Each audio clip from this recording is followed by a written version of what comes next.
எங்க 2 பேரும் கிளம்பிட்டீங்க? ஏம்மா? நீங்க எங்க வேணுமாலும் போங்க. இன்னைக்கு அப்பா கோயில்ல கொலு வைக்கணும்னு சொல்லியிருக்காரு. அதுக்கான பொருள் எல்லாத்தையும் வாங்கி கொடுத்துட்டு போங்க. மா, நான் கடைக்கு போனோம்மா. அதெல்லாம் அப்பா போயிட்டாருடா. நீங்க இருந்து எல்லாத்தையும் வாங்கி கொடுத்துட்டே வர சொன்னாரு. சரி சரி, லிஸ்ட் எழுதி கொடுங்க, வாங்கி கொடுத்துட்டே போறேன். சரி. அத்தை, ஆ எனக்காக ஸ்பெஷலா எதுவும் வேணாம் அத்தை. நீ சும்மா இரு. முத நீ ஆசைப்பட்டு கேட்டிருக்க. அத நல்லபடியா திருப்தியா செஞ்சு முடிக்கலனா எப்படி? வா, பூங்கொடிக்கு ஒரு ஃபோன் பண்ணிட்டு வருவோம். போ.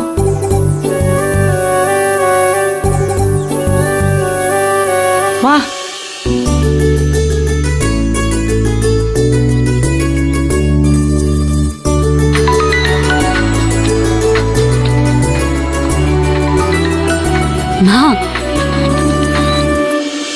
பூங்கொடி, எப்படிமா இருக்க? நான் நல்லா இருக்கேம்மா. நீ எப்படி இருக்க? வீட்ல எல்லாரும் எப்படி இருக்காங்க? வீட்ல எல்லாருமே நல்லா இருக்கோம். அப்பா எப்படி இருக்காருமா? நம்பவே முடியாதெல்லாம் பண்ணிக்கிட்டு இருக்காரு. அதே உன்கிட்ட சொல்லலான்னு ஃபோன் பண்ணேன். அப்ப அப்பா மாறிட்டாருன்னு சொல்றியா? அது இந்த ஜென்மத்துல நடக்காது. என்னம்மா சொல்ற? கொலு வைக்கணும்னு சொல்லி உங்க அண்ணி ஆசைப்பட்டா. அத சொன்ன உடனே எதுவுமே கேட்காம சரின்னு சொல்லிட்டாரு. என்னால நம்பவே முடியலடி. வாய் வயருமா இருக்கா, ஆசைப்பட்டதை செஞ்சு கொடுத்துருவோம்னு சொல்லிட்டாரு. அதுவே போதும்.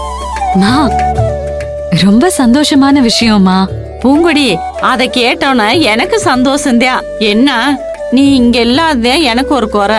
நீ இங்க இருந்திருந்தா இன்னும் நல்லா இருந்திருக்கும்.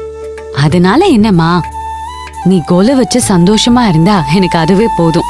நாங்க இருந்தாலும் இல்லனாலும் நல்ல விஷயம் நடந்தா நல்லதுதானேம்மா. இத கேக்குறப்பவே மனசுக்கு எவ்வளவு நிறைவா இருக்கு தெரியுமாமா? என்ன இருந்தாலும் நீ பக்கத்துல இருக்கிறது மாதிரி வராதுல.